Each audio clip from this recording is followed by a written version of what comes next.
ಲೋಚ್ ಮಂಚ ಸರಿಲ್ಲ ಹಿಂದಕ್ಕೆ.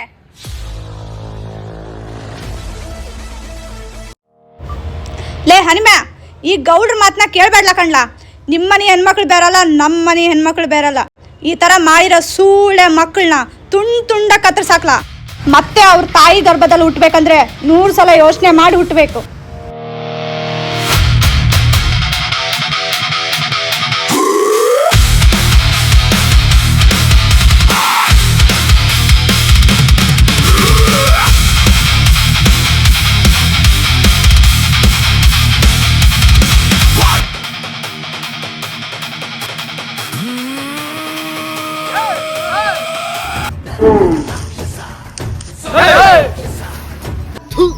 ಒಂದು ಚಿಕ್ಕ ಹುಡುಗಿ ಅಂತಾನು ಲೆಕ್ಕ ಆಗ್ದೆ ಆ ಹುಡುಗಿ ಬಾಯಿ ತುಂಬಾ ಅಣ್ಣ ಅಂತ ಕೇಳಿದ್ಲು. ನಾವ್ ಅನ್ಕೊಂಡ್ ಯಾಮಾರಿ ನಿಮ್ಮ ಹತ್ರ ಬಂದ್ಲು. ಕರ್ಕೊಂಡೋಗಿ ನಾಯಿಗಳು ಅತ್ಯಾಚಾರ. ನಿಮ್ಮನಿ ಹೆಣ್ಮಕ್ಳಿಗೆ ರೇಪ್ ಮಾಡಿರೋ ನಾನು ಕಂಡವ್ರ ಹೆಣ್ಮಕ್ಳಿಗೆ ತಾನೇ ಉರಿತ. ನಿಮ್ಮ ಮನೆಯಲ್ಲೂ ಯಾರಾದ್ರೂ ಚೆನ್ನಾಗಿರೋರಿದ್ರೆ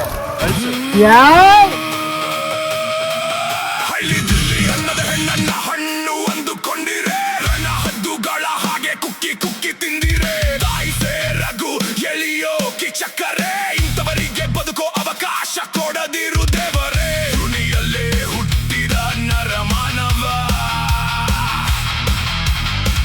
ಇವನಿಗಾಗಿಯ ನರ ರಾಕ್ಷಸ ಆಗುವ.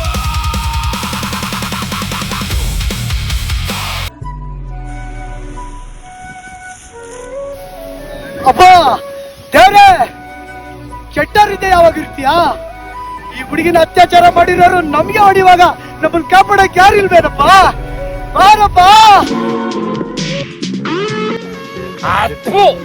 ಸಣ್ಣ ಹುಡುಗಿ ಅಂತ ನೋಡ್ದೆ ಅತ್ಯಾಚಾರ ಮಾಡಿರಲ್ಲೋ, ಆ ದೇವ್ರ ಕ್ಷಮಿಸ್ಬೋದು, ಆ ಕರ್ಮ ಕ್ಷಮಿಸ್ಬೋದು. ಆದ್ರೆ ಈ ನಾಗ ಯಾವತ್ತಿಗೂ ಕ್ಷಮಿಸೋದಿಲ್ಲ.